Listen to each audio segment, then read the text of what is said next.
इतिहास में कुछ रानियां ऐसी भी थी जिनकी जिंदगी सिर्फ महलों और ताज तक सीमित नहीं थी। उनकी आदतें, उनके फैसले और कभी कभी उनके सनक भरे राज।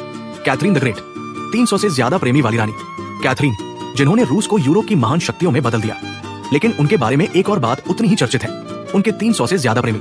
कैथरीन ने अपने जीवन में कई युवा और आकर्षक पुरुषों को प्रेमी बनाया और कहा जाता है कि उनके नौकर उन्हें रोज नए उम्मीदवार दिखाते थे। जैसे कोई रानी के सामने एक एक कर दरबारी, सैनिक, कलाकार हाजिर होते हो। उनमें से जो पसंद आता वही रानी का नया प्रेमी बन जाता। लेकिन दिलचस्प बात यह थी कि कैथरीन अपने पुराने प्रेमियों को भी सम्मान और पैसे के साथ विदा करती थी। रानी मारिया एलेनोरा, एक प्रेम की कहानी जो जुनून बन गई और फिर डरावनी भी। जब स्वीडन के राजा गुस्तावस एडोल्फस युद्ध में मारे गए तो उनकी पत्नी रानी मारिया एलेनोरा का दिल टूट गया। लेकिन उनका शोक एक आम रानी जैसा नहीं था। उन्होंने अपने पति के मृत शरीर का हृदय निकालकर उसे एक सुनहरे डिब्बे में रखवा लिया। और यही नहीं, वो उस डिब्बे को अपने बिस्तर के ठीक ऊपर लटका कर सोती थी, मानो वो उनके साथ ही हो। वो कई दिनों तक ताबूत के पास बैठी रही, किसी बच्चे की तरह रोती रही और किसी को पास नहीं आने दिया। इतिहासकारों ने इसे गहरे मानसिक आघात का संकेत कहा है, लेकिन उस प्रेम की गहराई भी बता गया।